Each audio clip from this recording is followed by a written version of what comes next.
आज जो बिल लेकर मैं इस महान सदन के सामने उपस्थित हुआ हूं, वो बिल के चर्चा में डॉक्टर अभिषेक मनु सिंघवी से लेकर श्रीमान आठवले जी तक 34 सम्मानीय सदस्यों ने अपने अपने विचार रखे। इसके चर्चा के समय सभी ने अपनी अपनी समझ के हिसाब से पक्ष और विपक्ष दोनों में विचार रखे। माननीय सभापति महोदय, मैं आपके माध्यम से पूरे सदन को आश्वस्त करना चाहता हूं कि बिल का उद्देश्य केवल और केवल दिल्ली में सुचारू रूप से भ्रष्टाचार विहीन और लोकाभिमुख शासन हो।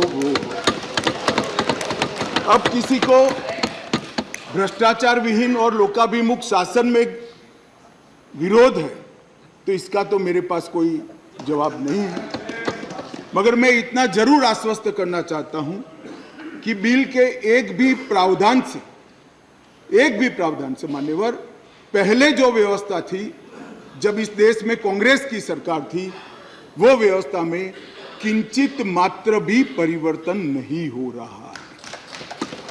मान्यवर, मैं आज जो बिल लेकर आपके सामने उपस्थित हुआ हूं, वो महामहिम राष्ट्रपति जी के 19 मई 2023 को राष्ट्रीय राजधानी क्षेत्र दिल्ली में सेवाओं के प्रशासन और प्रबंधन से जुड़े अध्यादेश जो उन्होंने प्रख्यापित किया था, वो अध्यादेश से बनी हुई व्यवस्था के स्थान पर विधि द्वारा बनी हुई व्यवस्था को प्रस्तावित करने के लिए बिल लाया हूं। ये इसका मूल उद्देश्य है। मैं सारी बातों का डिटेल जवाब दूंगा कि बिल क्यों लाना पड़ा, अध्यादेश लाने की जल्दी क्या थी, ये बिल कैसे संविधान सम्मत है, ये बिल कैसे सुप्रीम कोर्ट के जजमेंट को किसी भी एंगल से, किसी भी तरह से इसको वायोलेट नहीं करता है। ये सारी चीजों का मैं जरूर जवाब दूंगा। माननीय महोदय, चूंकि इतनी लंबी चर्चा इस सदन ने करी है, मैं दिल्ली की स्थिति को थोड़े शब्दों में जरूर सदन के सामने रखना चाहूंगा। मान्यवर, दिल्ली कई मायनों में सभी राज्यों से अलग प्रदेश है, क्योंकि यहाँ संसद भवन भी है, कई सारे इंस्टीट्यूशन का स्टेटस एंजॉय करने वाली संवैधानिक हस्तियां यहाँ विराजमान होती, सुप्रीम कोर्ट है, एम्बेसीज यहाँ है, और बार बार दुनिया भर के राष्ट्राध्यक्ष यहाँ पर चर्चा करने के लिए यहाँ आते हैं। मान्यवर, इसीलिए दिल्ली को यूनियन टेरिटरी बनाया गया है। स्टेट लिस्ट के मुद्दों पर यहाँ की सरकार को सीमित मात्रा में अधिकार दिए हैं। दिल्ली असेंबली के साथ मगर सीमित अधिकारों के साथ यूनियन टेरिटरीज है। तो आगे पर जिसको भी दिल्ली में चुनाव लड़ना है, इसको दिल्ली के एक कैरेक्टर को समझना चाहिए। मान्यवर, मैं जब पंचायत का चुनाव लड़ता हूं और पार्लियामेंट के अधिकारों की मांग करता हूं, तो ये संवैधानिक रूप से पूरे नहीं हो सकते। हम जब चुनाव लड़ते हैं, दिल्ली के एमएलए का या चीफ मिनिस्टर की दावेदारी करते हैं, तब हमको मालूम होना चाहिए कि यूनियन टेरिटरीज है। और सपना तो मुझे कोई भी आ सकता है, मगर चुनाव में जो लड़ता हूं इसके हिसाब से भी हो सकता, सपने पूरे हो सकते हैं। और अगर देश का प्रधानमंत्री बनना है तो संसद का चुनाव लड़ना पड़ता है, दिल्ली के एमएलए का चुनाव से नहीं लड़ना पड़ता है। माननीय अध्यक्ष महोदय, दिल्ली के शासन का इतिहास भी मैं जरा बताना चाहता हूं। स्वतंत्रता पूर्व भी दिल्ली कई सालों से किसी न किसी प्रकार से देश का सत्ता का केंद्र रहा, राजधानी रहा। नजदीक के भूतकाल में चले जाइए तो 1911 में दिल्ली तहसील और महरौली थाना, ये दोनों को अलग कर राजधानी बनाया गया। बाद में वर्ष 1919 और 1935 के अधिनियमों में उस वक्त की ब्रिटिश सरकार ने दिल्ली को चीफ कमिश्नर प्रोविंस माना। स्वतंत्रता के समय के जब संविधान बनने की प्रक्रिया हुई, उस वक्त दिल्ली के स्टेटस के बारे में पट्टाभी सीतारामैया और बाबा साहेब आम्बेडकर की एक कमेटी बनी और ड्राफ्टिंग कमेटी ने दिल्ली की स्थिति को लेकर विस्तृत विचार विमर्श किया। माननीय सभापति महोदय, पट्टाभी सीतारामैया समिति ने दिल्ली को लगभग राज्य स्तर का दर्जा देने की सिफारिश की थी। उसी कमेटी के चर्चा के वक्त पंडित नेहरू, सरदार पटेल, सी राजगोपालाचारी, डॉक्टर राजेंद्र प्रसाद और स्वयं डॉक्टर अंबेडकर जैसे नेताओं ने इसका अलग अलग तर्क देकर विरोध किया था। मान्यवर, 1949 में संविधान के अंतिम मसौदे के साथ संविधान सभा के अध्यक्ष को भेजी गई डॉक्टर अंबेडकर की रिपोर्ट का मैं पेरा पढ़ना चाहता हूं। जहां तक दिल्ली का सवाल है, हमें ऐसा लगता है कि भारत के राजधानी के रूप में शायद ही किसी स्थानीय प्रशासन के अधीन दिल्ली को रखा जा सकता है। संयुक्त राज्य अमेरिका में संसद राजधानी के संबंध में पूर्ण विधायी शक्ति का अधिकार रखती है। ऑस्ट्रेलिया में भी ऐसा है। आगे अंबेडकर की रिपोर्ट कहती है, किसी विशेष क्षेत्र के मामले में क्या किया जाना है, ये राष्ट्रपति अपने आदेश द्वारा निर्धारित करेंगे। निसंदेह वह अन्य मामलों की तरह इसमें भी जिम्मेदार मंत्रियों की सलाह पर काम करेंगे। यदि वह चाहे तो दिल्ली में एक उपराज्यपाल रख सकते हैं। वह आदेश द्वारा एक स्थानीय विधायिका भी बन सकता है और इसके संगठन एवं शक्तियों का प्रावधान संसद कर सकती है। मान्यवर, श्रीमान मनोज जी ने कहा कि मैं कोटेशन को पढ़ाता हूं। मनोज जी, अगर इसी प्रकार के कोटेशन का इंटरप्रिटेशन आप जेएनयू में पढ़ाते होगे तो विद्यार्थियों की बुरी गत होगी। कोटेशन का रेफरेंस, मान्यवर, कई मायनों में बदलता है, मगर भौगोलिक स्थिति और राजधानी का अस्तित्व ये तो आज भी वही है। ये जो रिपोर्ट है वो इसलिए दिल्ली को पूर्ण राज्य बनाने के साथ सहमत नहीं थी कि दिल्ली राजधानी क्षेत्र है। मनोज जी जरा समझा दे सदन को कि आज क्या दिल्ली राजधानी नहीं है? आज दिल्ली की राजधानी का महत्व समाप्त हो चुका है। कोटेशन कुछ ऐसे होते हैं मनोज जी, जो पृथ्वी के अंत तक सत्य सनातन होते हैं, बदलते नहीं। कुछ कोटेशन ऐसे भी होते हैं। मान्यवर, स्वतंत्रता के बाद पार्ट सी स्टेट एक्ट 1951 से दिल्ली को विधानसभा दी गई, किंतु विधानसभा की शक्तियां सीमित एवं संसद के कानून के तहत रखी गई। ये भी सोच समझ कर किया गया। वर्ष 1956 में राज्य पुनर्गठन आयोग की सिफारिशों के आधार पर दिल्ली में विधानसभा को भंग कर दिया गया और दिल्ली को संघ शासित प्रदेश बना दिया गया। लगभग 3 दशक तक मान्यवर व्यवस्था चलती रही।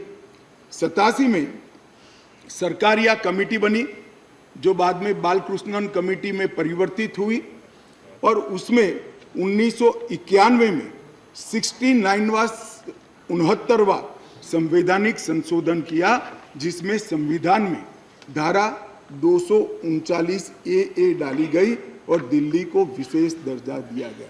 मैं इस बात पर पूरे सदन का ध्यान आकृष्ट करना चाहता हूं कि दिल्ली के रेफरेंस में संविधान का जब भी जिक्र करते हैं दिल्ली के शासन को मिले हुए अधिकारों के लिए, तब संविधान में धारा 239 ए को पढ़ना होगा, क्योंकि ये विशेष धारा है जो यूटी राजधानी क्षेत्र को व्याख्यायित करती है और उसकी शासन संबंधी सभी व्यवस्थाओं को इसमें वर्णित किया गया है।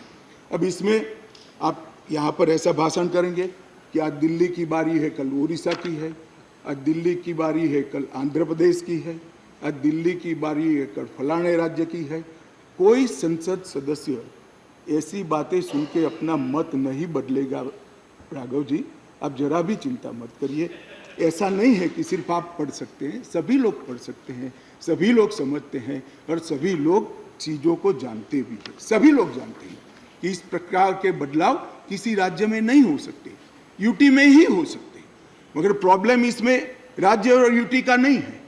हम है यूटी में, चुनाव यूटी के लड़े हैं और राज्य की पावर एंजॉय करनी है, इसका प्रॉब्लम है। मान्यवर, प्रॉब्लम का कोई जवाब भारत सरकार के पास नहीं है, दिल्ली की जनता के पास भी नहीं है, ये सदन के पास भी नहीं है। अपनी मानसिकता को ही बदलना पड़ेगा, सीमित करना पड़ेगा, संयत करना पड़ेगा, तब जाकर मान्यवर इसका रास्ता निकलेगा। मान्यवर, क्या हुआ बाद में? 91 से 2015 तक ऊपर नीचे कई बार एक दल की सरकार आई, कई बार विपक्ष की सरकार। मैं बहुत जिम्मेदारी के साथ यहां बताना चाहता हूं कि इस बिल से जो ट्रांसफर पोस्टिंग के सेवाओं के काम के लिए जो अधिकार का वर्णन किया गया है, ये सारे अधिकार प्रैक्टिस में यहीं पर वो ही चलते थे। 91 से लेकर 2015 तक मदन लाल खुराना जी मुख्यमंत्री रहे, फिर साहिब सिंह वर्मा बने, फिर थोड़े समय के लिए स्वर्गीय सुषमा स्वराज जी बनी, फिर थोड़े शीला दीक्षित जी बनी। मगर किसी से केंद्र सरकार से झगड़ा नहीं हुआ, किसी को नहीं हुआ, क्योंकि सब लोग विकास करना चाहते थे, सब पावर लेना नहीं चाहते थे। मान्यवर, उस वक्त कई बार कांग्रेस की सरकार थी और हमारी सरकार ऊपर रही, कई बार हमारी सरकार नीचे थी, ऊपर कांग्रेस की सरकार रही। ट्रांसफर पोस्टिंग के लिए कभी झगड़ा नहीं हुआ। उस वक्त यही व्यवस्था से निर्णय होते थे और किसी मुख्यमंत्री को कोई तकलीफ नहीं थी। मगर 2015 में एक आंदोलन के आधार पर बनी हुई सरकार है और फिर जो बताया कई सदस्यों ने कि केंद्र सरकार पावर हाथ में लेना चाहती है। भैया, केंद्र सरकार को पावर हाथ में लेने की जरूरत नहीं है। 130 करोड़ की जनता की कृपा से हमें पावर भारत की जनता ने ही दे दिया। ये अधिकार हमें भारत की जनता ने दिया और कई राज्यों में, पूर्ण राज्यों में भारतीय जनता पार्टी की पूर्ण बहुमत की सरकार चल रही है। कोई पावर लेने की जरूरत नहीं है। ये बिल हम लाए हैं पावर केंद्र में लाने के लिए नहीं, केंद्र ने दिए हुए पावर पर दिल्ली यूटी की सरकार अतिक्रमण करती है, इसको वैधानिक रूप से रोकने के लिए ये बिल लेकर मान्यवर, शब्दों के श्रृंगार से असत्य को सत्य नहीं बनाया जा सकता। लंबे चौड़े ऑक्सफोर्ड की डिक्शनरी के सुंदर सुंदर अंग्रेजी शब्दों से बोलने से असत्य सत्य नहीं हो जाता है। मान्यवर, मैं सबको बताना चाहता हूं कि कोई भी इसका विरोध करे अगर सत्य है कि 91 से लेकर 2015 तक यही व्यवस्था चलती थी, इसमें हमने कोई फर्क नहीं किया है। मान्यवर, मैं इसलिए बात करना चाहता हूं कि नई व्यवस्था आई, कई सदस्यों ने कहा, मैं तो तब बोलना नहीं चाहता मगर कहा है इसलिए सिर्फ रिपीट करता हूं कि अराजकता फैलाने का काम दिल्ली में शुरू हो गया है। मान्यवर, शासन व्यवस्था के एक फ्रेमवर्क में चलना पड़ता है। अगर मैं मंत्री हूं तो मेरे मंत्री के नाते अधिकार है तो दायित्व भी है। मैं किसी और के अधिकार का हनन नहीं कर सकता। मान्यवर, कई बार ऐसी व्यवस्था ही, मैं बाद में बात करूंगा, अभी चिदम्बरम जी खड़े हो गए थे, वो होम मिनिस्टर थे, तब क्या हुआ था और उन्होंने फाइल पर क्या लिखा है वो भी है मेरे पास, मैं बताऊंगा। मान्यवर, परंतु मैं इतना स्पष्टता से कहना चाहता हूं कि 91 से लेकर 2015 तक ये व्यवस्था जस की तस थी, जिसको बदलने के लिए 2015 में एक परिपत्र किया गया दिल्ली सरकार द्वारा, जिसको नलीफाई करने के लिए भारत सरकार ने एक परिपत्र सेवाओं के बारे में इश्यू किया। उसको उच्च न्यायालय में चुनौती दी गई। उच्च न्यायालय में भारत सरकार के पक्ष में फैसला आया, फिर सर्वोच्च न्यायालय की खंडपीठ को वो रिफर कर दिया गया। 2018 में सर्वोच्च न्यायालय की खंडपीठ ने एक आदेश दिया जिसका सार है कि मंत्री परिषद की अधिकारों को सर्वोच्च न्यायालय ने प्रस्तावित किया। मान्यवर, फिर वो डिवीजन बेंच के अंदर 2 जज की बेंच के अंदर गया, वहाँ सहमति नहीं बनी और फिर से खंडपीठ को रिफर कर दिया गया और 11 मई को सर्वोच्च न्यायालय की खंडपीठ ने सेवाओं के मामले में अपना निर्णय दिया। ये जो निर्णय है मान्यवर, इसमें सर्वोच्च न्यायालय ने ये विषय तय किया है, भारतीय संघ को केवल 3 विषयों पर पॉलिसी और पुलिस, पब्लिक ऑर्डर और लैंड, ये 3 विषय पर ही कार्यकारी अधिकार प्राप्त है। सेवाओं का अधिकार दिल्ली सरकार के पास रहता है। परंतु उसी जजमेंट में ये कहा गया, हालांकि 239A को कोट कर कि संसद को दिल्ली राजधानी क्षेत्र के सभी विषयों पर और किसी भी क्षेत्र पर कानून बनाने का अधिकार है। मान्यवर, अब जो लॉयर होते हैं वो बातों को बहुत खूबसूरत तरीके से रखने में माहिर होते हैं। एक ही अधिवक्ता एक बार एक धारा को डिफेंड करता है तो वही अधिवक्ता दूसरी बार वही धारा का विरोध करता है। मगर हमको तो ऐसी महारत हासिल नहीं, हम तो सार्वजनिक जीवन के छोटे कार्यकर्ता है, तो जो सच होते हैं वो बोलते हैं। मैंने अभिषेक मनु सिंघवी जी को ध्यान से सुना। मान्यवर, उन्होंने कहा, उन्होंने क्या करा उनको पूरा मालूम है, मैं मानता हूं मालूम होगा, बड़े विद्वान वकील है। उन्होंने अनुच्छेद 339A7A को पढ़ा, जिसमें लिखा है 239AA7A के तहत संसद को केंद्र सरकार के प्रावधानों को इफेक्ट देने या सप्लीमेंट करने के लिए कानून बनाने का पूरा अधिकार है। उन्होंने पढ़ा, मगर इसके ऊपर 3B में नहीं गए। मैं अब पढ़ता हूं 3B क्या है। पहले मैं 239A में दिल्ली के विषय में विशेष प्रावधान किए गए हैं। इसके तहत दिल्ली विधानसभा सहित संघ शासित प्रदेश है, विधानसभा सहित संघ शासित प्रदेश। मान्यवर, इसके 239AA3B के अनुसार दिल्ली के संघ राज्य क्षेत्र या पूरा राज्य क्षेत्र या उसके किसी भी भाग के बारे में उससे संबंधित किसी भी विषय पर कानून बनाने का अधिकार संसद का अधिकार। अब मैं विनम्रता से इतना ही पूछना चाहता हूं कि किसी भी विषय पर आता है, इसमें सर्विसेज आती है या नहीं आती है? सर्विस विषय है या नहीं? और मान्यवर, और इससे आगे जाकर 239AA3C के अनुसार संसद को, ये भी ध्यान से सुने सदन, संसद को राष्ट्रीय राजधानी क्षेत्र दिल्ली की विधानसभा द्वारा बनाए गए किसी भी कानून को संशोधित करने का, उसका स्वरूप बदलने का या उसको निरस्त करने का भी अधिकार दिया गया। और मानने वाले हम लेकर नहीं आए, कौन लाए? आज जो राजनीतिक जरूरियात के कारण आप पार्टी की गोदी में बैठी है, वो कांग्रेस पार्टी ये संविधान संशोधन लेकर आई। ये हम लेकर नहीं आए। अगर दिल्ली के अधिकारों का किसी ने हनन किया है, दिल्ली की असेंबली का किसी ने हनन किया अधिकारों का, तो मान्यवर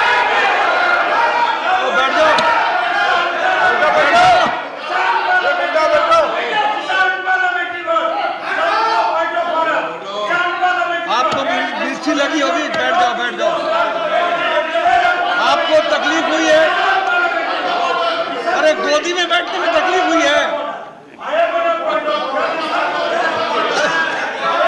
माननीय अध्यक्ष जी, इनको करने में तकलीफ नहीं और सुनने में क्यों तकलीफ होती है? करते हैं तो सुनना पड़ेगा। मैं फिर से रिपीट करना चाहता हूं, केवल और केवल राजनीतिक स्वार्थ के कारण आप पार्टी का एपीचमेंट करने के लिए ये अपने ही लाए हुए कानून का ये विरोध कर रहे हैं।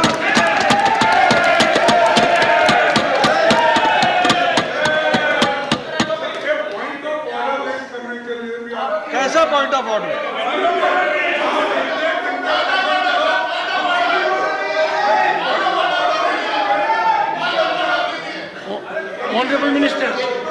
ऑनरेबल मिनिस्टर, माननीय अध्यक्ष जी, honourable minister, would you please raise your point of order? Point of order पे रहूंगा। Our rule says unparliamentary word cannot be used in this house. We have the book of list और उसी list के हिसाब से किसी party किसी के साथ जाने पे उसकी गोदी में बैठी है, ये वर्ड अनपार्लियामेंट्री है। कल हम भी बोलेंगे। आप डेकोरम की बात करते हो, आप डेकोरम की बात करते हो, तो किसकी गोदी में बैठे हैं? हम भी बीजेपी के लिए बोलेंगे कि कौन सी गोदी है, किसकी गोदी में बैठे हैं। तो डेकोरम आप कहते हो, तो डेकोरम मेंटेन हम भी करना चाहते हैं। और speaker sir, You are not to make a speech. I have heard your point of order. I reject the point of order. Take your seat. Sir,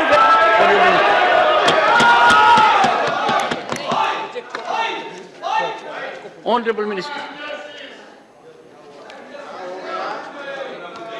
माननीय अध्यक्ष जी, यहां पर बहुत सारे सदस्यों ने बड़ी बड़ी दुहाइयां दी,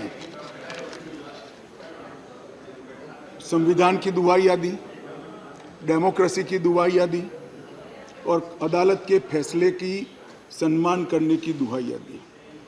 माननीय अध्यक्ष जी, मैं इनको बहुत विनम्रता पूर्वक कहना चाहता हूं। मैं सबसे पहले अदालत के फैसले की बात करता हूं। अदालत के फैसले की अवमानना तब होती है तब अदालत ने किसी भी प्रकार का स्थगन आदेश दिया है। इसमें स्थगन आदेश मांगा गया था, अदालत ने दिया नहीं। दूसरी बात, अदालत के फैसले की अवमानना तब होती है जब हम अदालत के फैसले के विरुद्ध कोई बिल लेकर आते हैं।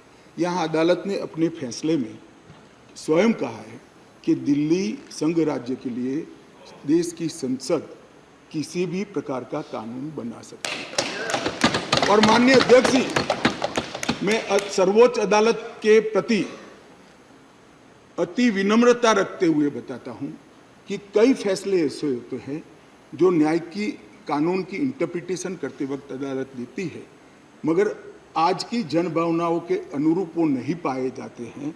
तो इस आज़ादी से अब तक ढेर सारे इतने उदाहरण हैं जिसमें संसद ने अदालत के फैसलों को बदलने के लिए कानून लेकर आए, मगर इसमें तो एक केस भी नहीं है। माननीय अध्यक्ष जी, इस देश की संसद ने कई बार संविधान बदला है। अदालत के फैसले की बात छोड़िए, अदालत के फैसले को न्यूट्रलाइज करने के लिए कई संविधान के पैराग्राफ जोड़े गए हैं माननीय अध्यक्ष, और ये संसदीय परंपरा है जिसको अदालतों ने भी स्वीकार किया है। और पहला संविधान संशोधन तो तब हुआ जब पार्लियामेंट भी नहीं बनी थी मान्यवर। कॉन्स्टिट्यूएंट असेंबली ने पहला संविधान संशोधन पारित किया था, तब से संविधान बदलने की प्रक्रिया चली है। और मैं आपको बताता हूं भाई, हम संविधान में बदलाव इमरजेंसी डालने के लिए नहीं लाए हैं। हम संविधान में बदलाव उस वक्त की तत्कालीन राष्ट्रपति की सदस्यता जो चली गई थी, इसको पुनर्जीवित करने के लिए नहीं लाए हैं। और इमरजेंसी डालकर लाखों डेमोक्रेटिक कार्यकर्ताओं को जेल में अरे खड़गे जी सुनिए, मैं धैर्यपूर्वक सुना हूं। कांग्रेस को लोकतंत्र पर बोलने का कोई अधिकार नहीं है। और क्या बात करते हो लोकतंत्र की?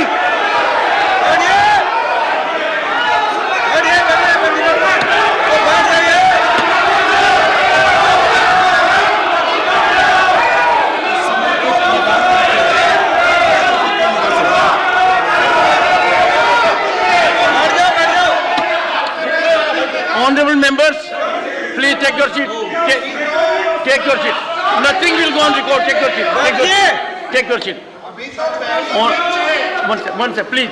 Honorable members, the Honorable Home Minister was throughout present by and large, and he heard everyone very patiently.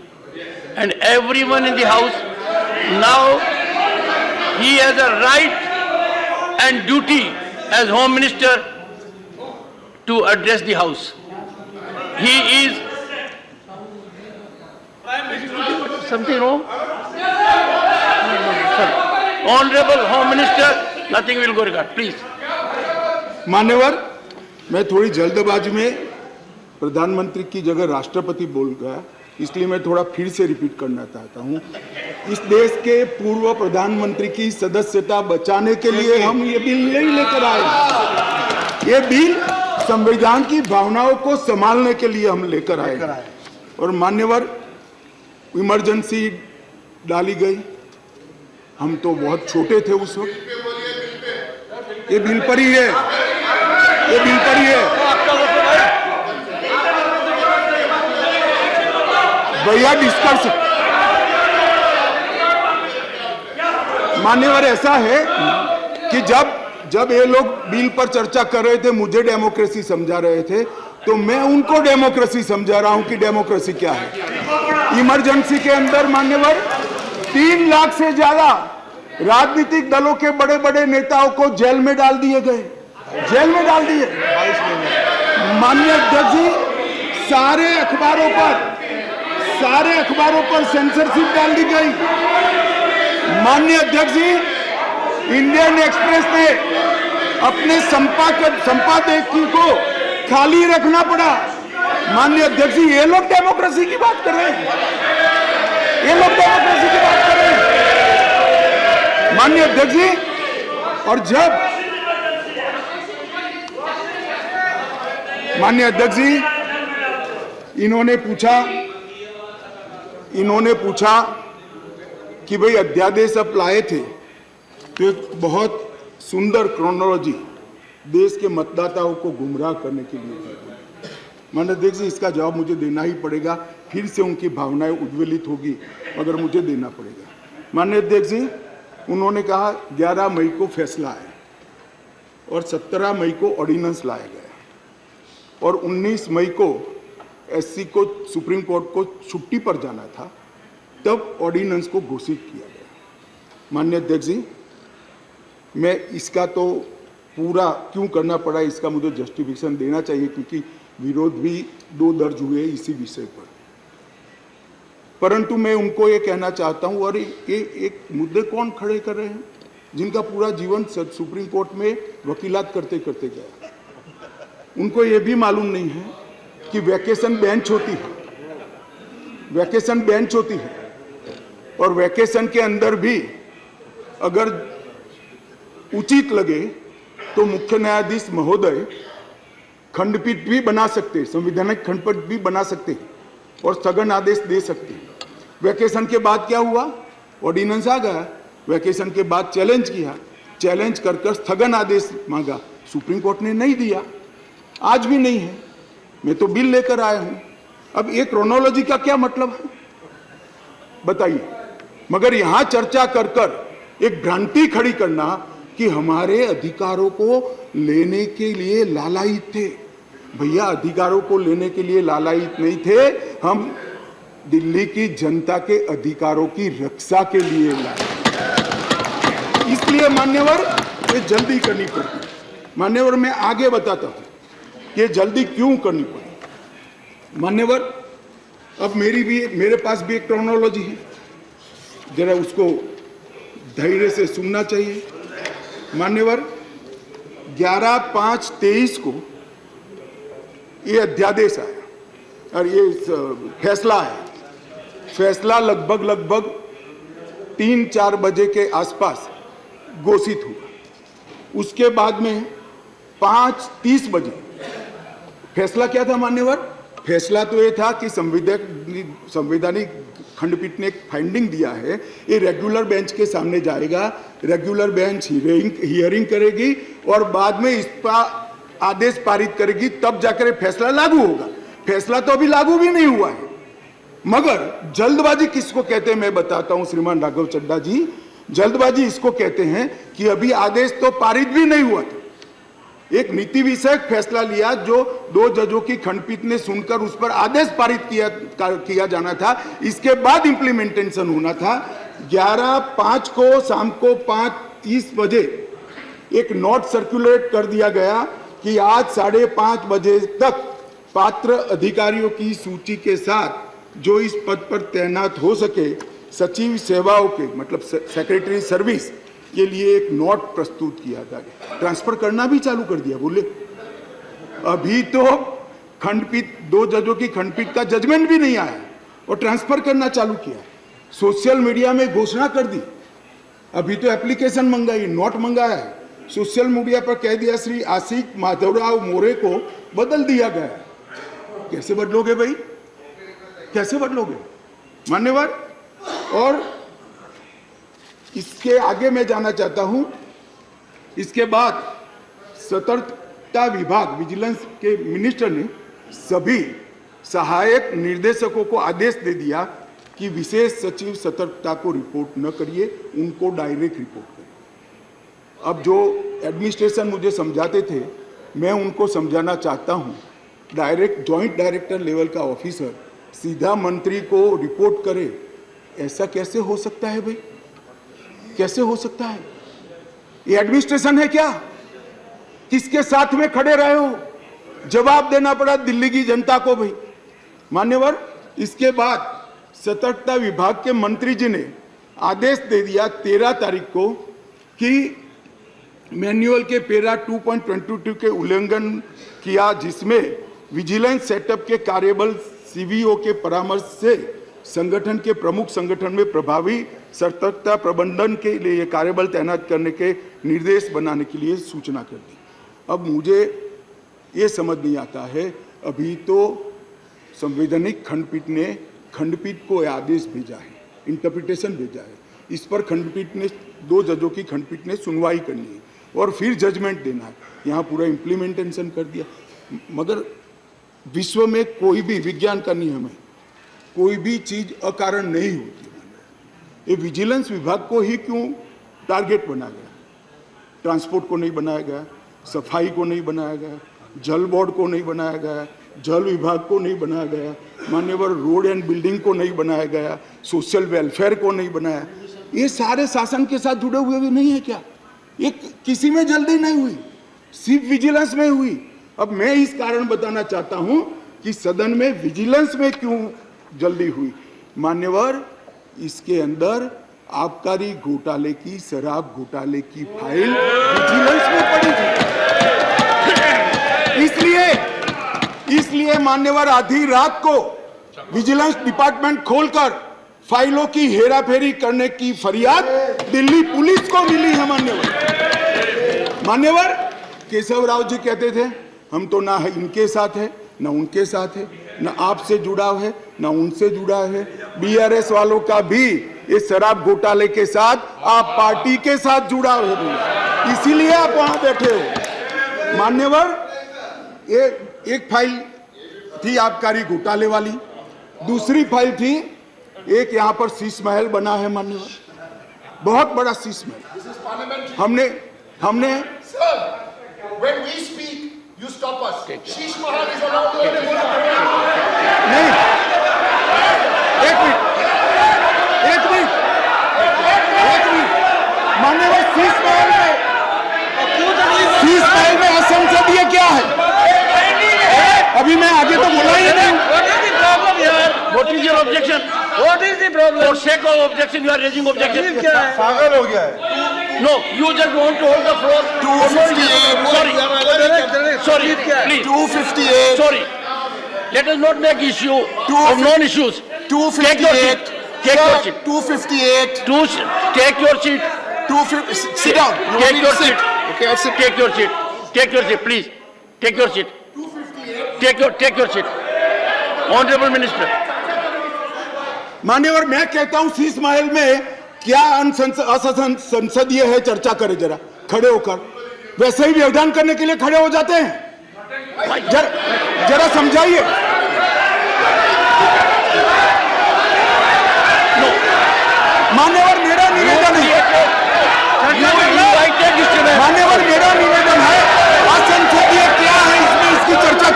No, sit down. मेरा निवेदन है। Take your seat, please. Take your seat, take your seat, take your seat. Sheesh Mahal पे चर्चा हो जाएगी। Take your seat, take your seat. Take your, you, Mr. Derek O'Brien, you deliberately got up only to create disturbance, only to create disruption. This will not be accepted. Please. Sir, leader would like to speak, sir.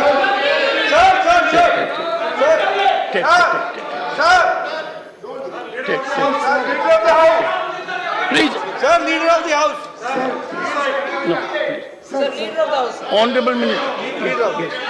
Sir ये One आपने second. पिछली बार भी इस विषय के ऊपर बड़ी गंभीरता बताई थी कि जो थिएट्रिक्स करने का सिलसिला इस सदन में जो माननीय सदस्य करते हैं, अगर इनको हिम्मत है, अगर इनका इरादा शीश महल के ऊपर चर्चा करने का है, तो हम अभी के अभी शीश महल के ऊपर चर्चा करने के लिए तैयार है। हो जाए शीश महल के ऊपर पूरी चर्चा। जो ये शीश महल को ऑब्जेक्ट कर रहे हैं, Take your seat. Take your seat. Take your seat. Take your seat. Please, please. Take your seat. Oh, one second. Sorry, sir. 1 second. Sorry. Please. Honorable members, I was hearing the Honorable Home Minister with total focus. And there was nothing in the discourse of the Honorable Home Minister which could have invited the kind of disruption in which Mr. Derek O'Brien. I urge the House, I urge the honorable members, we have been decorous during the whole day. Don't act on a plan. Let us believe in decorum. Honorable Home Minister. Honorable Home Minister. No. Honorable Home Minister. माननीय अध्यक्ष जी, यही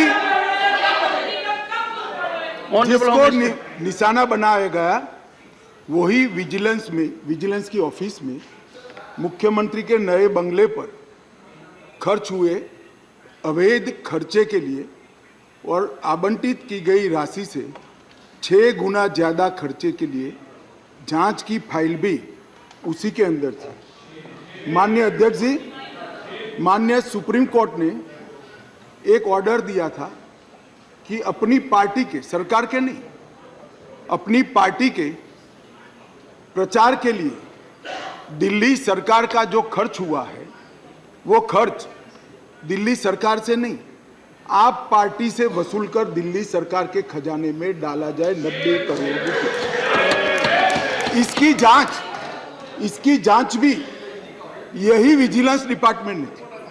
मान्यवर, इन्होंने दिल्ली सरकार के पास law and order नहीं है, इसका मतलब पुलिस नहीं है, इसलिए वहां इंटेलिजेंस डिपार्टमेंट नहीं हो सकता है, मगर उन्होंने एक फीडबैक यूनिट बनाया और फीडबैक यूनिट से राजनीतिक जानकारियां इकट्ठा करना शुरू करी। मान्यवर, इसके खिलाफ भी एक जांच चली और ये जांच की फाइल भी विजिलेंस डिपार्टमेंट ने दी। मान्यवर, BSES और BYPL ये 2 वीज वितरण कंपनियां हैं जिनका 21,000 करोड़ रुपया दिल्ली सरकार को बकाया है, देना है, फिर भी 2,000 करोड़ का उनको पेमेंट कर दिया गया।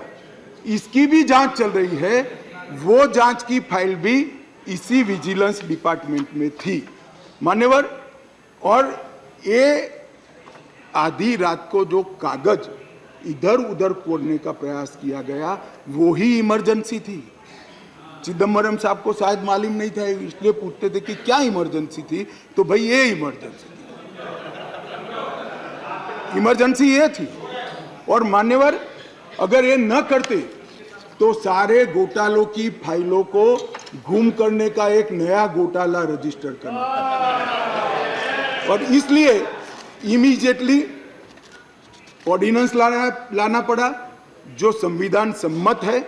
संविधान में ऑर्डिनेंस की व्याख्या और अधिकार ऐसे स्थितियों के लिए ही दिए गए हैं और सबको मालूम है जब ऑर्डिनेंस लेकर आते हो तो 6 माह के अंदर या सबसे पहले सदन के अंदर, जो सदन जब मिलेगा तब सदन के सामने रखना पड़ता है। तो आज मैं लेकर आया हूं। अब इसमें गैर संवैधानिक क्या है भाई, बताओ तो। इतनी सारी 5 घंटे से चिल्लाट चिल्लाट करते हैं, इसमें गैर संवैधानिक क्या है? क्या प्रीपेड? तो क्या कर रहे हैं? और क्या कर रहे हैं? नहीं तो कर रहे हैं। नहीं, एक सेकंड। मान्यवर खड़गे साहब की बात सही है। चिल्लाना शब्द निकाल दीजिए। बार बार रिपीटेशन के साथ इसको आप दोहरा रहे हो, इसलिए मैं बता रहा हूं बस। खड़गे साहब की बात सही है सर। मान्यवर, अब ये विधानसभा के अधिकारों की बात करते हैं। हम सब ये सम्मानीय सदन के सदस्य हैं। सदन जब राष्ट्रपति महोदय आहूत करती है, बाद में इसका सत्रावसान होता है। ये संविधान की एक बनाई हुई सदन को चलाने की कार्यरीति है। इस पूरे देश में एक ही असेंबली है जिसका सत्रावसान ही नहीं हुआ ना, सत्रावसान होता ही नहीं। स्पीकर साहब सदन को मुलतवी कर देते हैं और फिर जब बोलाना है, राजनीतिक भाषण करना है, तब सदन को बुलाकर 3 घंटे चलाकर फिर से बंद कर देते हैं। दिल्ली असेंबली ऐसी है जिसका आज तक सत्रावसान ही नहीं हुआ है। मान्यवर, आप मुझे बताइए ऐसे चल सकता है? माननीय अध्यक्ष जी, विधानसभा के rules of procedure and conduct of business 1997 के नियम 70 में विधानसभा अध्यक्ष को सदन को स्थगित करने का अधिकार दिया है। ये अधिकार इस तरह से देश के किसी भी असेंबली के स्पीकर ने नहीं उपयोग किया है। मैं इस पर कोई टिप्पणी करना नहीं चाहता। अगर उचित है तो कांग्रेस पार्टी ने जरूर इसका समर्थन करना चाहिए कि भाई विधानसभा को या संसदों को स्थगन कर ही चलाना, कभी सत्रावसान नहीं करना, वो सेशन में ही रहेंगे। अब सेशन में ही रहेंगे तो कानून कैसे बनाओगे? आप कैबिनेट बुला ही नहीं सकते। इसलिए क्या स्थिति है समझिए साहब। 2020 में सत्र की संख्या कितनी हुई दिल्ली के? 1 बजट सत्र। 2021 में कितनी? 1 बजट सत्र। 2022 में कितनी बार सदन बुलाया गया? 1 बार बजट सत्र। 2023 में कितनी बार सदन बुलाया गया? 1 बार बजट सत्र। उसके अलावा असेंबली की जरूरत ही नहीं है। इसके अलावा मान्यवर असेंबली की जरूरत ही नहीं है। ये किस तरह से असेंबली चला रहे हैं मान्यवर? कैबिनेट के अधिकारी की दुहाई दे रहे हैं। 2022 में 6 कैबिनेट बैठक सिर्फ हुई है, 1 साल में सिर्फ 6। इसमें से 3 बजट रिलेटेड है और 3 एक बिजली कंपनी को सहायता करने के लिए बुलाई गई, बाकी एक भी कैबिनेट नहीं बुलाई। मान्यवर, 2023 में सिर्फ 2 ही कैबिनेट बुलाई गई और दोनों बजट के कामकाज के लिए बुलाई। अब आप क्या भैया कैबिनेट का दुहाई देते हो, क्या अधिकार का दुहाई देते हो? ना कैबिनेट मिलती है, ना सदन मिलता है, और हमें डेमोक्रेसी पढ़ाते हो भाई। ऐसा कभी नहीं होता भाई। ये जो कहते हैं ना कि क्या विशेष हुआ था, इसलिए मैं समझाता हूं मान्यवर क्या विशेष। मान्यवर, IRTS, AIIMS, Delhi metro, IIT Delhi, UR जैसे ढेर सारे योजनाओं का क्लियरेंस न मिलने के कारण ये इंस्टीट्यूशन और ये डेवलपमेंटल काम दिल्ली की जनता को नहीं मिल पा रहे हैं। वो राजनीतिक रूप से रोक कर बैठे हैं। 5G टेक्नोलॉजी लाने का रास्ता मोदी जी सुगम करना चाहते थे। हमारे अश्विनी भाई बार बार पत्र लिखते हैं। 2016 से झगड़ा चल रहा है, मगर इस पर कार्यवाही नहीं करी और ट्रांसफर पोस्टिंग के लिए इनको सुप्रीम कोर्ट में जाने का समय है। मगर 5G टेक्नोलॉजी को इंस्टॉल करने के लिए जो सहायता चाहिए भारत सरकार को, वो करने का समय नहीं है। माननीय अध्यक्ष जी, मैं इसलिए कहता हूं कि कुछ परिस्थितियां ऐसी होती है जिसको अलग दृष्टिकोण से देखना पड़ता है। दिल्ली के अंदर 91 से 2015 तक यही व्यवस्था, इसी तरह से ट्रांसफर पोस्टिंग होती थी मान्यवर, और कोई कानून या कोई नियम बनाने की जरूरत नहीं पड़ती। मान्यवर, मैं फिर से एक बार सदन का ध्यान आकृष्ट करना चाहता हूं। कुछ सदन के सदस्यों ने कहा कि ये बिल संविधान सम्मत नहीं है और संविधान के अधिकारों को ये बिल कानून के द्वारा संविधान सुधारने का प्रयास है। मान्यवर, मैं इनका ध्यान दिलाना चाहता हूं कि अध्यादेश और बिल के अंदर थोड़ा फर्क। अध्यादेश के अंदर धारा 3A है जो बताती थी कि दिल्ली विधानसभा को एंट्री 41 यानी सेवा मामलों पर कानून नहीं बना पाएगी, ये अध्यादेश के अंदर। फिर हमने इसको ध्यान से बारीकी से अध्ययन किया, काफी लोगों की राय भी ली और लगा कि ये एकदम वायोलेशन तो नहीं है संविधान का, मगर ग्रे एरिया है। इसलिए जो मैं बिल लेकर आया हूं, विधेयक लेकर आया हूं, इसमें धारा 3A को भारत सरकार ने ही हटा लिया है, इसलिए वायोलेशन का क्वेश्चन डज नॉट अराइज। धारा 3A को हमने हटा लिया है, अध्यादेश से हटाकर बिल में धारा 3A को नहीं डाला गया है। अब दिल्ली की विधानसभा को भी सेवा में कानून बनाने का अधिकार है, आप बना सकते हो, मगर केंद्र का कानून अभी जो बना है इससे कॉन्ट्राडिक्टरी कानून नहीं बना सकते हो, इतना ही है। माननीय अध्यक्ष जी, एक मैंने कह दिया, अगर 239 AAB, एक बहुत बड़ी चर्चा चली कि मंत्रियों के अधिकार अफसरों को दे दिए गए। कैबिनेट के अंदर अफसर कैबिनेट नोट भेजेंगे। तो माननीय अध्यक्ष जी, मैं तो 2 सरकारों में रहा हूँ, गुजरात सरकार में रहा हूँ और अभी मोदी जी के नेतृत्व में भारत सरकार में काम किया। कभी मैंने as a minister cabinet note sign नहीं किया है, फाइल साइन की है, मगर कैबिनेट नोट तो सेक्रेटरी ही भेजते हैं। शायद आप लोगों के राज्य में मंत्री की सिग्नेचर से जाती है तो मुझे मालूम नहीं है। अगर कोई ऐसा दूसरा राज्य है तो भी बताना चाहिए सदन को। माननीय अध्यक्ष जी, मैं खंडवार जवाब देना नहीं चाहता, इतना ही कहना चाहता हूं कि 45A 45(1) को जो उद्धृत कर सब लोग बोल रहे थे, इसमें मैं इतना ही कहना चाहता हूं कि इसमें दिए गए सारे प्रावधान ट्रांजैक्शन ऑफ बिजनेस रूल 1993 में पहले से मौजूद है, 93 से है, जो कांग्रेस पार्टी लेकर आई है। हम कुछ नया नहीं लाए, मगर वो रूल्स को मानते नहीं थे, इसलिए रूल्स को एक्ट का हिस्सा बनाया गया है। 93 से रूल्स के हिसाब से दिल्ली चलती है, फुल स्टॉप कॉमा का फर्क नहीं है साहब इसमें।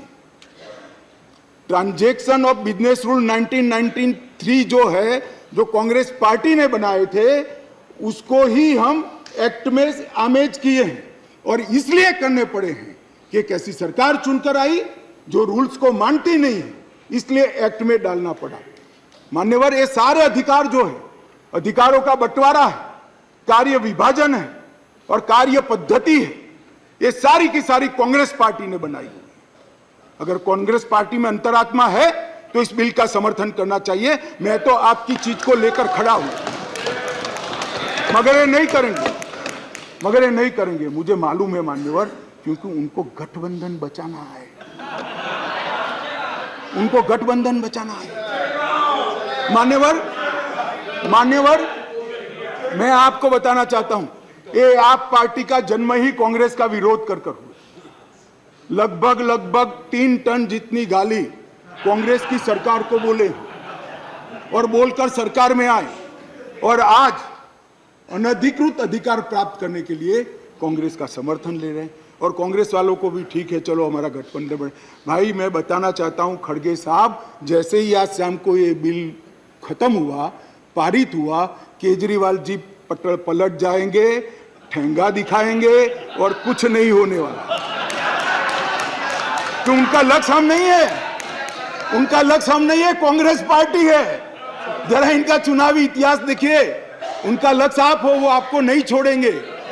खैर, वो आपको देखना है। और माननीय अध्यक्ष जी, ये सारे लोग सिद्धांतों की मुझे दुहाई दे रहे थे।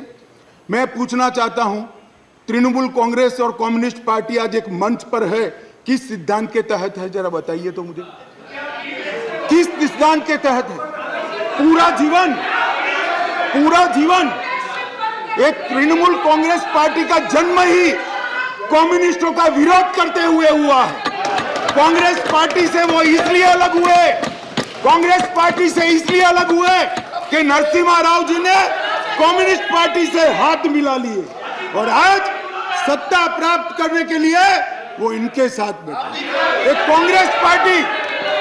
कांग्रेस पार्टी और कम्युनिस्ट पार्टी केरल में तो यूडीएफ एलडीएफ कर एक दूसरे की जान लेने पर आमादा है और वहां इलू इलू कर रहे हैं।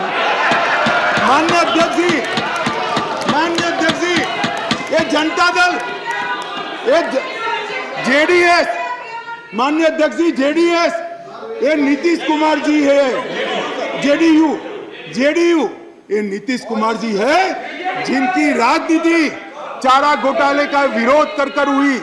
इनके राष्ट्रीय अध्यक्ष लल्लन सिंह जी कहते थे, मैं पान का बनवारी बन जाऊंगा मगर कांग्रेस पार्टी के साथ नहीं जाऊंगा, लालू के साथ नहीं जाऊंगा। मान्यवर, ये साथ में आ गए। साथ में क्यों आए?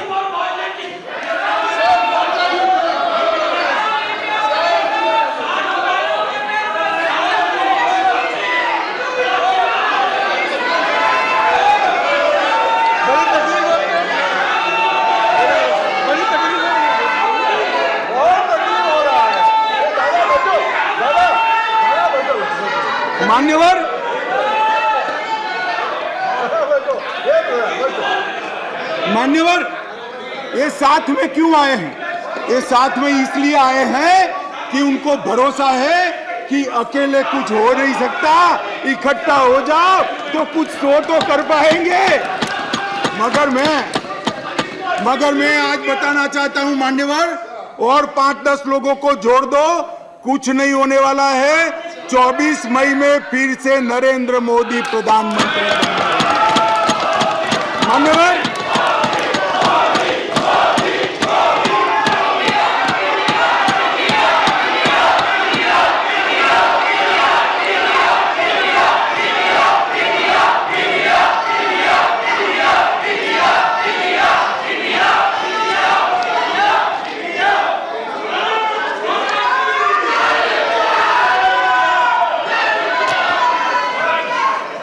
मान्यवर, श्री संजय राउत ने कहा, मान्यवर श्री संजय राउत ने कहा,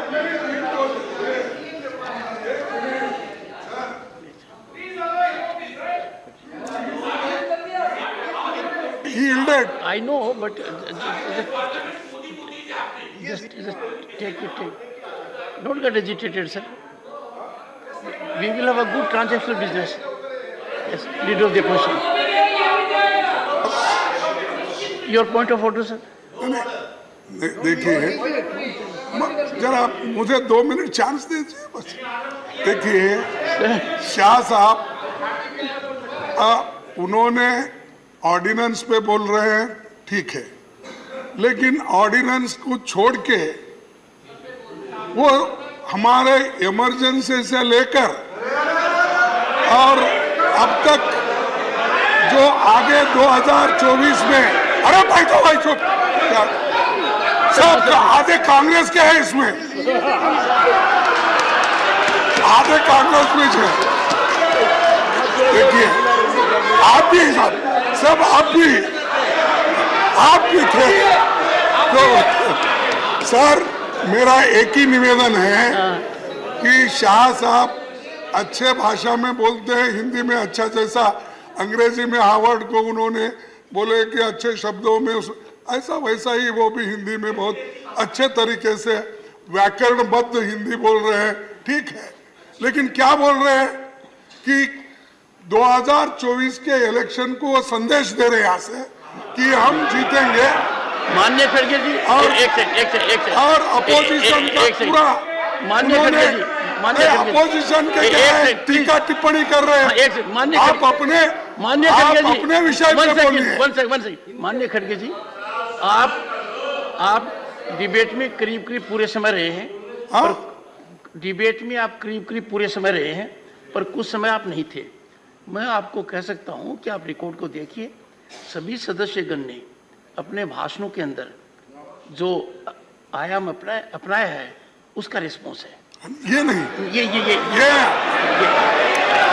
no no no, honourable home minister, honourable home minister, honourable home minister, honourable home minister.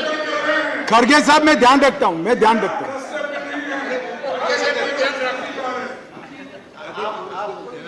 मान्यवर मैं खड़गे जी का बैठ जाओ। मान्यवर मैं खड़गे जी का धन्यवाद करता हूं।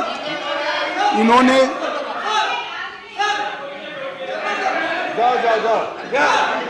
मान्यवर मैं खड़गे जी का धन्यवाद करना चाहता हूं कि इन्होंने मुझे सदन की उच्च परंपराओं का ध्यान दिलाया। मैंने सदन की परंपराओं का ध्यान रखते हुए सटल वे में मेरी बात कही थी, परंतु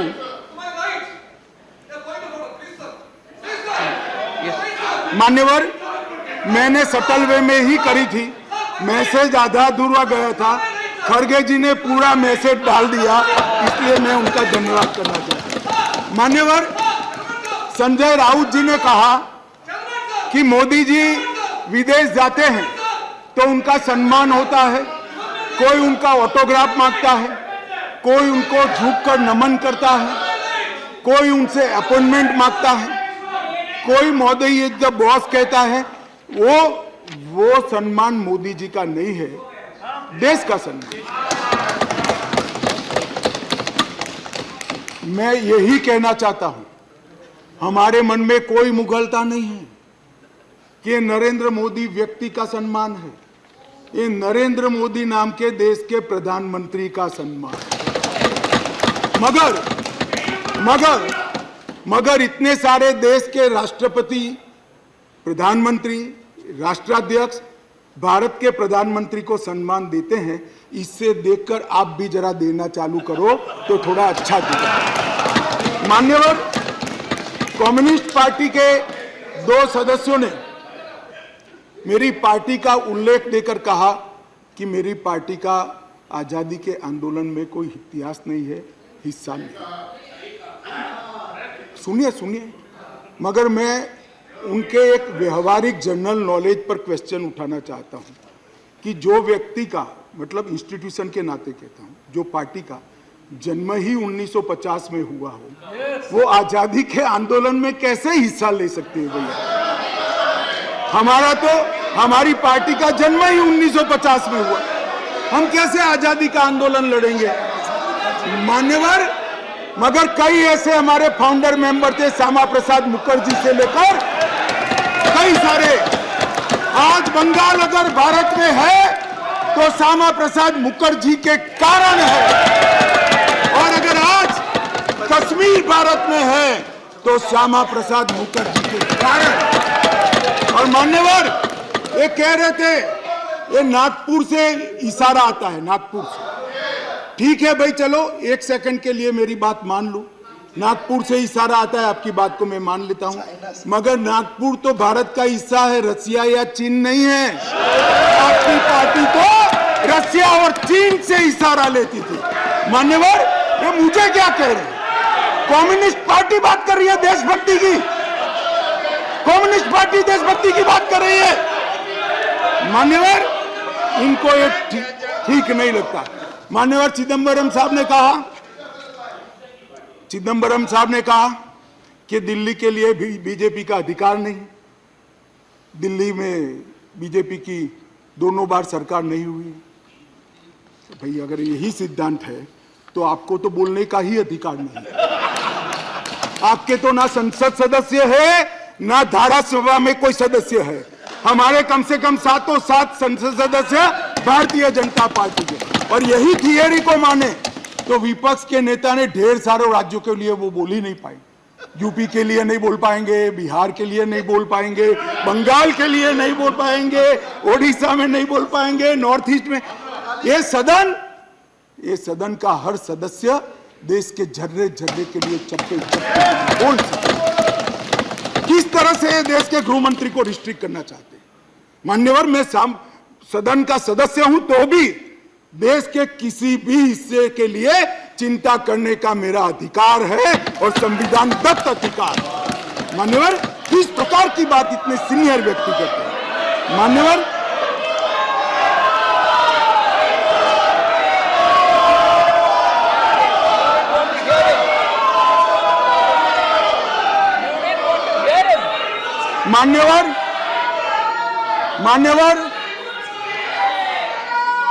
मान्यवर, मणिपुर के लिए भी मैंने सदन से पहले ही आपको पत्र लिखा है कि मणिपुर के लिए चर्चा के लिए मैं तैयार हूं। आज भी कहता हूं, अभी 11 तारीख बाकी है, हमें कुछ छिपाना नहीं है। छुपाना आपको है जो चर्चा होने नहीं देते हो, आपको छुपाना है। और मैं कहता हूं मान्यवर, 11 तारीख को चर्चा खड़गे जी कह दे, मैं कहता हूं इसी तरह से सुन नहीं पाएंगे मान्यवर, नहीं सुन पाएंगे, और इसीलिए मणिपुर पर चर्चा करने के लिए तैयार। मान्यवर,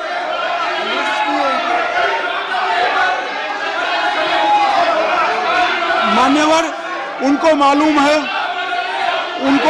है कि बिजनेस एडवाइजरी कमेटी समय तय करती है। मैं अभी देश की जनता के सामने कहता हूं, 11 तारीख को, एक सेकंड, सुन लिया, बैठिए। मान्यवर, मैं सदन के सामने स्पष्टता करना चाहता हूं। ये चर्चा वो 267 के तहत चाहते हैं। एक सेकंड, बैठ जाओ। 267 के तहत चाहते हैं, जिसमें मतदान का प्रावधान है। मान्यवर, ये प्रावधान क्यों बना है? जब कोई सरकार बजट के तुरंत बाद अल्पमत में आ जाए और कोई बिल ही न लाए, तो राज्यसभा में अविश्वास की दरखास्त का कोई प्रोविजन नहीं है, तो राज्यसभा में वोटिंग के साथ चर्चा हो, इसलिए रूल्स लाया गया है। यहां तो हम हर रोज बिल लेकर आते हैं, भाई गिरा दो बिल, बहुमत है, ये बिल गिरा दो, लो ये बिल ही गिरा दो, ये बिल गिरा दो। मान्यवर, मुझे बताइए, देश की जनता देख रही है, क्या हासिल है वोटिंग से? क्या हासिल है? सवाल आप मणिपुर की स्थिति, मणिपुर की चिंता और सरकार ने उठाए गए कदम पर चर्चा करने चाहते हैं, या वोटिंग से शो ऑफ स्ट्रेंथ करना चाहते हैं? और वोटिंग से शो ऑफ स्ट्रेंथ करनी है तो भी हम डरते नहीं है, इसी बिल में कर लीजिए, अभी दूध का दूध और पानी का पानी। मान्यवर, 11 तारीख को चर्चा के लिए खड़गे साहब हाँ बोल दे, मैं सदन में चर्चा के लिए तैयार हूं। मान्यवर,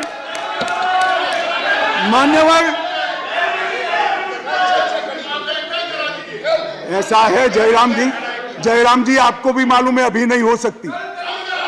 कल अविश्वास का प्रस्ताव है, आपको मालूम है। मान्यवर, देश की जनता सुन ले, 8, 9 और 10 अविश्वास का प्रस्ताव है, इसलिए मुझे कह रही है कि आज 8, 9, 10 में चर्चा करिए। कांग्रेस पार्टी ही लाई है, और मैंने सदन के पहले दिन से आपको पत्र लिखा है मान्यवर, कि सदन में कितनी भी लंबी चर्चा के लिए मैं तैयार हूं, मैं हर बात का जवाब दूंगा, और ये मेरा संवैधानिक दायित्व। मगर जब लोकसभा में अविश्वास प्रस्ताव पर चर्चा होती हो, तब ये चाहते हैं मैं यहां बैठूं। मान्यवर, इनको अविश्वास प्रस्ताव वही लेकर आए हैं, मगर इसकी संवैधानिक महत्व का मालूम नहीं है। सब अविश्वास का प्रस्ताव होता है, मैं वो सदन का सदस्य हूं, मुझे वहां रहना पड़ता है मान्यवर। और 11 तारीख में क्या बुराई है? 11 तारीख में क्या बुराई है? मान्यवर चर्चा से ये भाग रहे हैं, ये चर्चा नहीं चाहते हैं, मान्यवर होने नहीं देते हैं। इसलिए मैं कहता हूं मान्यवर कि चर्चा करनी नहीं है, और चर्चा करे तब बोलकर भाग जाना है। आज अच्छा है, कम से कम एकता दिखाने के लिए वोटिंग करने के लिए बैठे हैं। चलो वो बहाने से भी बैठकर संविधान के नियमों के हिसाब से, संसद के नियमों के हिसाब से चर्चा करी, इसके लिए धन्यवाद। मेरा पूरा सदन से मान्यवर निवेदन है कि जो मैं विधेयक लेकर आया हूं इसको पारित किया।